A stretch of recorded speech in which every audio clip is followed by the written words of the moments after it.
ગુજરાતભરના તાજા અને સચોટ સમાચાર મેળવવા માટે અમારી રાષ્ટ્રીય સમાચાર ચેનલને સબસ્ક્રાઇબ કરો અને બેલ આઇકન પર ક્લિક કરો।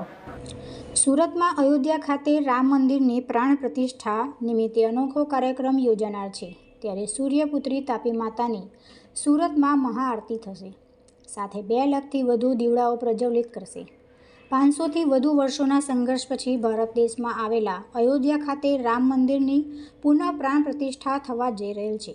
ત્યારે સુરત શહેરમાં આવેલા તાપી નમસ્તુભ્યમ દ્વારા તાપી આરતી ઘાટ ઉપર વિશેષ કાર્યક્રમનું આયોજન કરવામાં આવ્યું છે।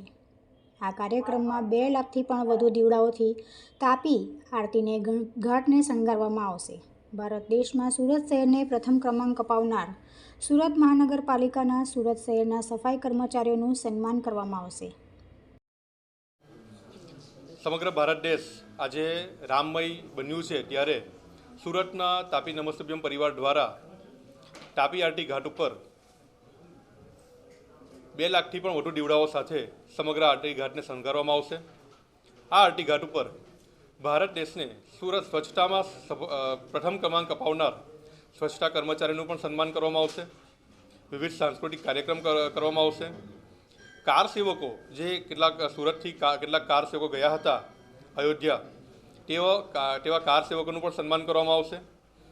આપ સૌ મને કહેતા આનંદ થાય છે કે 21મી ઓક્ટોબર 2023 નવરાત્રિના સાતમથી તાપી નમસ્તુભ્યમ પરિવાર દ્વારા તાપી આરતીની શરૂઆત કરવામાં આવી હતી, જે સુરતવાસીઓના ઉત્સાહ સાથે તાપી માતાના આશીર્વાદથી અને મૂળદાસ બાપુના આશીર્વાદથી નિરંતર ચાલતી આવે છે અને ભવિષ્યમાં પણ ચાલતી રહેશે। આ કાર્યક્રમ તાપી આરતીનો વધુ વ્યાપ્ત થાય, લોકો વધુ પ્રમાણમાં આ આરતીનો લાભ લઈ ભવિષ્યમાં તાપી આરતી ઘાટ સુરતનું નવું નજરાણું બને તે હેતુથી સુરતથી ગયેલા રામલલાના કાર સેવકોનું સન્માન કરવામાં આવશે। વિવિધ સાંસ્કૃતિક કાર્યક્રમો યોજાશે તથા તાપી માતાની ભવ્ય આરતી કરવામાં આવશે। તુલસી શર્મા સાથે રાષ્ટ્રીય સમાચાર સુરત।